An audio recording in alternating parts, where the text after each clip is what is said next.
दुनिया के हर इंसान के मन में कभी न कभी ये प्रश्न अवश्य उठता है कि आखिर जीवन और मृत्यु का रहस्य क्या है। जब भी मन में मृत्यु का ख्याल आता है या किसी शव यात्रा को गुजरते हुए देखते हैं तो मन व्याकुल हो जाता है। आखिर ये मृत्यु है क्या होता है मरने के बाद? मृत्यु के विषय में दुनिया भर में अलग अलग तरह की बातें और मान्यताएं प्रचलित हैं।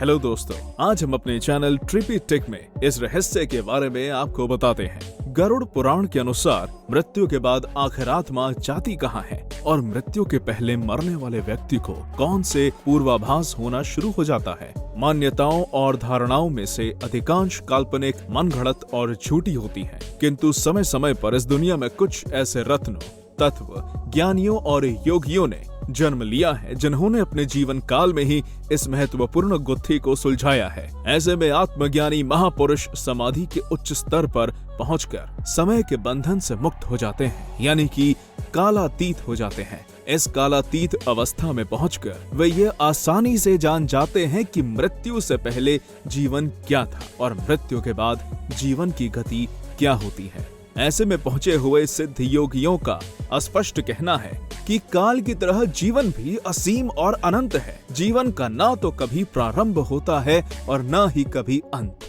लोग जिसे मृत्यु कहते हैं वो मात्र उस शरीर का अंत है जो प्रकृति के 5 तत्वों यानी पृथ्वी, जल, वायु, अग्नि और आकाश से मिलकर बना था। ऐसा माना जाता है कि मानव शरीर नश्वर है। जिसने जन्म लिया है उसे एक ना एक दिन अपने प्राण त्यागने ही पड़ते हैं। भले ही मनुष्य हो या कोई अन्य जीवित प्राणी 100 वर्ष या उससे भी अधिक क्यों न जी ले, लेकिन अंत में उसे अपना शरीर छोड़कर वापस परमात्मा की शरण में जाना ही होता है। यद्यपि इस सत्य से हम सभी भली भांति परिचित हैं, लेकिन मृत्यु के पश्चात जब शव की अंतिम विदाई दी जाती है तो ऐसे में आत्मा का क्या होता है, ये बात अभी तक कोई नहीं समझ पाया है।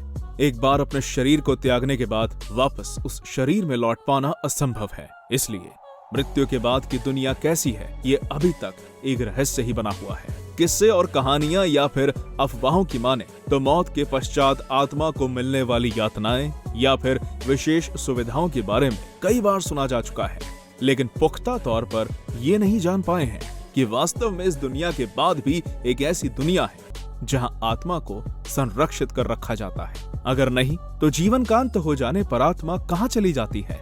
गीता के उपदेशों में भगवान श्री कृष्ण कहते हैं कि आत्मा अमर है, उसका अंत नहीं होता, वो सिर्फ शरीर रूपी वस्त्र बदलती है। वैसे तो कई बार आत्मा की अमर यात्रा के विषय में सुना जा चुका है, लेकिन फिर ये सबसे अधिक रोमांच और जिज्ञासा से जुड़ा मसला है।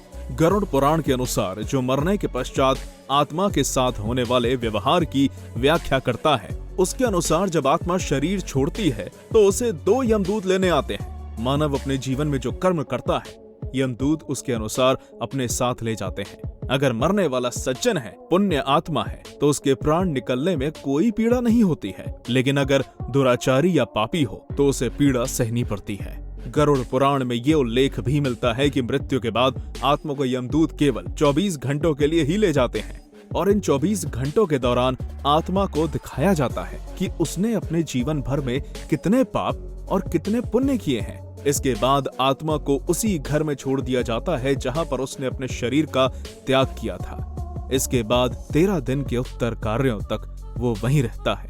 13 दिन के बाद वो आत्मा फिर यमलोक की यात्रा करती है। पुराणों के अनुसार जब भी कोई मनुष्य मरता है और आत्मा शरीर को त्याग कर यात्रा प्रारंभ करती है तो इस दौरान उसे 3 प्रकार के मार्ग मिलते हैं। उस आत्मा को किस मार्ग पर चलाया जाएगा ये केवल उसके कर्मों पर निर्भर करता है। ये 3 मार्ग हैं: अर्ची मार्ग, धूम मार्ग और उत्पत्ति विनाश मार्ग। अर्ची मार्ग ब्रह्मलोक और देवलोक की यात्रा के लिए होता है, वहीं धूम मार्ग पितृलोक की यात्रा पर ले जाता है और उत्पत्ति विनाश मार्ग नर्क की यात्रा के लिए है।